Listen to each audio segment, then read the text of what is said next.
Assalamualaikum warahmatullahi wabarakatuh. Kami dari kelompok 7 akan mempresentasikan hasil analisis novel dan film Bumi Manusia. Sebelumnya kami akan memperkenalkan terlebih dahulu. Nama saya Ilvan Fatur Rahman. Nama saya Nafadri Cahyani. Saya Arini Puji Lestari. Saya Maestria Andi. Kami dari PPSI 5B. Yang pertama yaitu tema. Tema novel ini adalah tentang kisah percintaan seorang pemuda keturunan Kiai Jawa dengan seorang gadis keturunan Belanda dan perjuangannya di tengah pergerakan Indonesia di awal abad ke-20. Yang kedua ada tokoh dan penokohan. Yang pertama ada Mingke.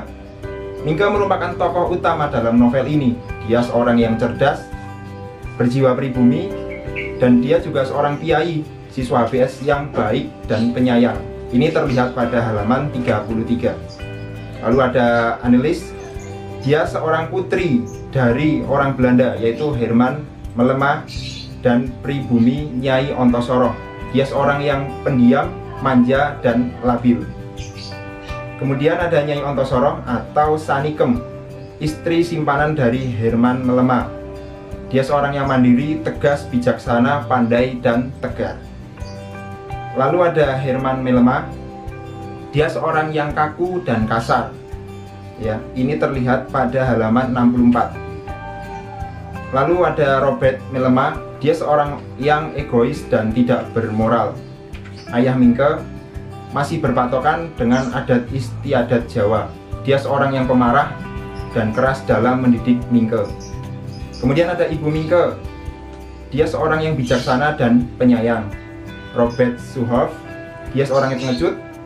Jean Marais, dia seorang yang penyayang, atau dia juga adalah ayah dari Mai Marais.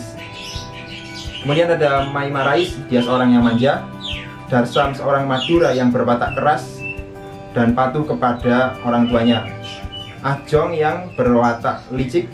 Kemudian Maiko, seorang pelacur dari Jepang, dia adalah orang yang egois dan tidak jujur. Amelia Hemers Melemah, dia adalah istri sah Herman Melemah. Dia memiliki sifat yang ambisius.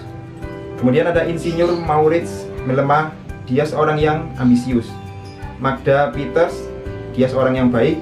Mevrouw Telinga, dia seorang yang penyayang. Ini terlihat pada halaman 268. Kemudian ada Meriam Delacroix, dia adalah senior Mingke di HBS. Sarah Delacroix, dia adalah senior juga di HBS. Heber Delacroix, dia adalah ayah Sarah dan Meriam. Sosok Iqbal Ramadan yang menuturkan bahasa Belanda dengan baik menjadikan dia terlihat cerdas layaknya anak muda milenial, walau penguasaan bahasa Jawanya terkadang tidak konsisten. Saine yang telah berhasil memerankan Ontosoroh, karakter yang apik diperlihatkan Saine yang membuat sosok Nyai Ontosoroh tetap hidup dalam film. Sosok Ayu Lasmi yang dengan apik memerankan Ibu Mingke, walaupun kehadiran Ayu hanya sekejap. Namun peran Ibu Mingke yang diterima Ayu merupakan pilihan yang cocok dan tepat. Sosok Annelies yang diperankan Mawar menjadi wanita dengan karakter lemah lembut, cantik, dan baik, Mbak Noni Belanda. Kekuatan cinta Mingke dan Annelies yang begitu ditonjolkan menjadikan sosok Panji Darman atau Jan de Perste tidak begitu keluar. Namun di tangan Hanung Bramantyo, racikan alur dan kekuatan tokoh menjadi cara tersendiri dalam menyampaikan pesan dalam novel Bumi Manusia melalui sebuah film. Latar dan alur. Latar tempat yaitu Wonokromo dekat Surabaya di Jawa Timur. Halaman 24 dan di setiap penduduk Surabaya dan Wonokromo. Latar waktu yaitu pagi. Latar suasana tegang dan genting. Alur cerita ini menggunakan alur keras, yaitu akhir cerita tidak dapat ditebak.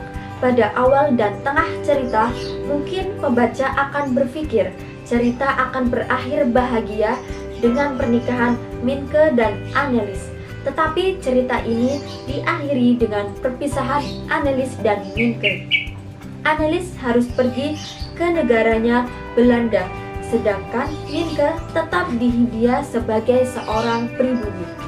Secara keseluruhan, novel ini menggunakan alur maju, tetapi di tengah cerita terdapat kilas balik. Inilah perbedaan Bumi Manusia dengan cerita aslinya. Di film, teman yang sebangku itu adalah anak laki-laki, sedangkan di novel anaknya perempuan. Ciuman pertama Minke ke Annelies di film di tepi rawa, sedangkan di novel saat Minke menangkap Annelies yang mengikutinya melompat selokan. Adegan Nyai Ontosoroh meminta Minke mencium Annelies, sedangkan di film Minke yang diminta menghampiri Annelies. Di novelnya Annelies yang diminta mendekati Minke. Perbincangan Minke dengan Jean Marais yang sedang melukis dirinya sendiri saat menjadi serdadu kompeni. Di film, lokasinya di pantai, sedangkan di novel, lokasinya di bengkel Jean Marais. Minke saat dijemput Darsam bersama Annelies dari stasiun setelah dari Bojonegoro. Di film, Minke turun di tengah jalan. Di novelnya, Minke diturunkan di depan rumah Keranggan. Ada adegan Minke dinobatkan menjadi dokternya Annelies oleh Dr. Martin. Lokasinya gazebo dekat rawa, sedangkan di novelnya lokasinya di kamarnya Annelies. Adegan kecelakaan Annelies di kandang sapi, sedangkan di novel di rumput gelagah di ladang terbuka. Adegan Nyai Ontosoroh menyelimuti Minke dan Annelies yang tertidur. Di film, posisi keduanya saling membelakangi, sedangkan di novel saling berpelukan. Adegan Darsam mengejar si gendut, Minke mengejar Darsam, Annelies mengejar Minke, dan Nyai Ontosoroh mengejar Annelies. Di film, riasan Nyai Ontosoroh masih terlihat rapi sampai tiba di dalam rumah pelisir Ah Chong, sedangkan di novel, konde Nyai Ontosoroh terlepas saat mengejar Annelies.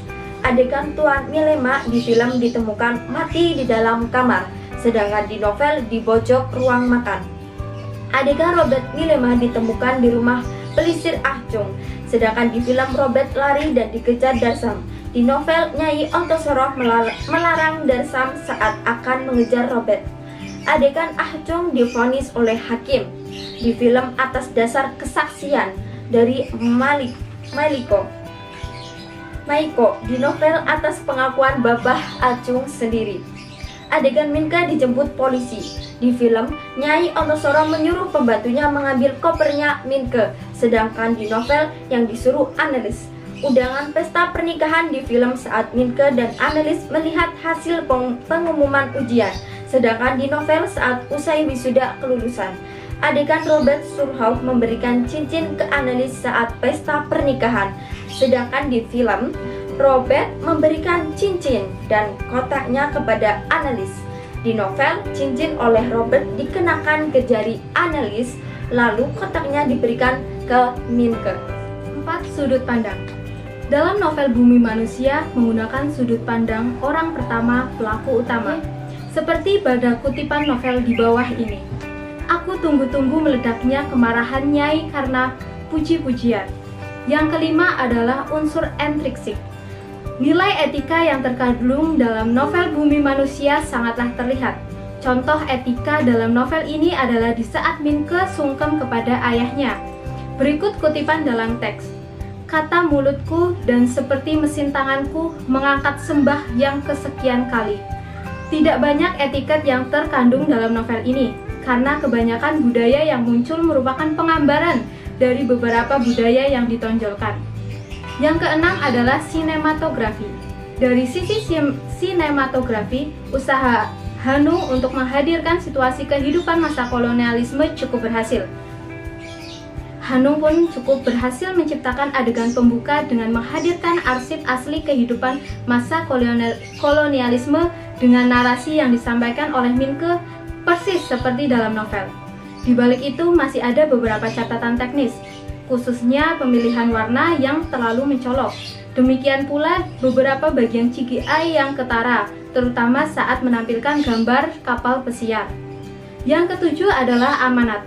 Novel yang dilatar belakangi pergerakan Indonesia di awal abad 20 ini menceritakan pergerakan, perjuangan, dan semangat pemuda Indonesia di masa itu. Pengarang menyeru agar pemuda-pemudi sekarang ini tetap mempunyai semangat itu meskipun sekarang sudah tidak ada penjajahan kolonial. Seorang terpelajar harus juga berlaku adil, sudah sejak dalam pikiran, apalagi dalam perbuatan.